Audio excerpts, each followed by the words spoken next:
kita bicara tentang kulit muka seorang wanita lah ya. Tentu wanita Indonesia ini memiliki banyak sekali permasalahan. Menurut dokter di Indonesia ini, permasalahan apa sih yang sering ada di kulit muka untuk wanita? Oke, jadi gini, untuk permasalahan kulit di Indonesia, Indonesia ya, atau di Palembang dan khususnya ya dok itu ya. juga iklimnya kan beda-beda nih. Iya betul. Juga tuh mempengaruhi. Jadi kadang di Palembang kan cuacanya panas, panas gitu ya. mencekang.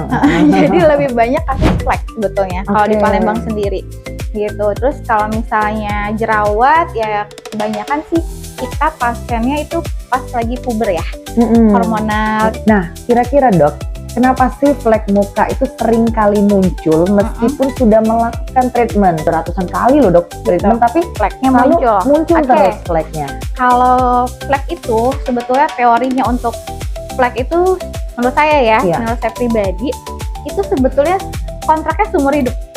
Gitu. Kalau menurut saya ya, jadi kontrak seumur hidup itu apa sih? Kayak tato dong berarti dok ya? Kayak penyakit kronis, misal diabetes mellitus, hipertensi, itu kan sudah kontrak seumur hidup.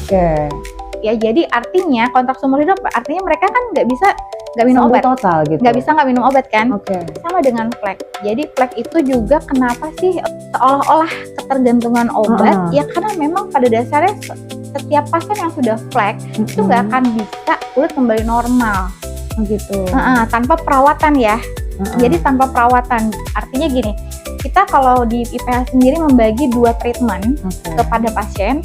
Pertama pengobatan, lalu perawatan. Jadi nggak semua tiba-tiba datang langsung dimasukkan ke perawatan kayak gitu. Jadi memang kita obatin dulu yang perlu diobatin.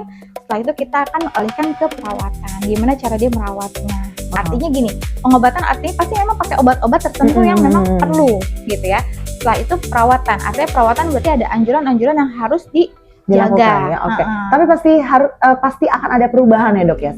Pasti ada. Seberapa jauh dok perawat kira-kira? Beda dengan jerawat ya. Kalau jerawat itu bisa tuntas. Gitu. Jadi bisa tuntas, apalagi sampai ke skarnya segala macam itu bisa tuntas. Tapi memang perlu proses yang lumayan lama nih. Kalau urusan skar ya. Gitu. Awalnya misalnya jerawat aktif, pasti kita obatin aktifnya dulu. Lalu setelah itu bekasnya, habis bekas baru skarnya. Jadi bertahap. Berarti skar juga sebenarnya bisa diobati gitu ya? Bisa hilang. Gitu.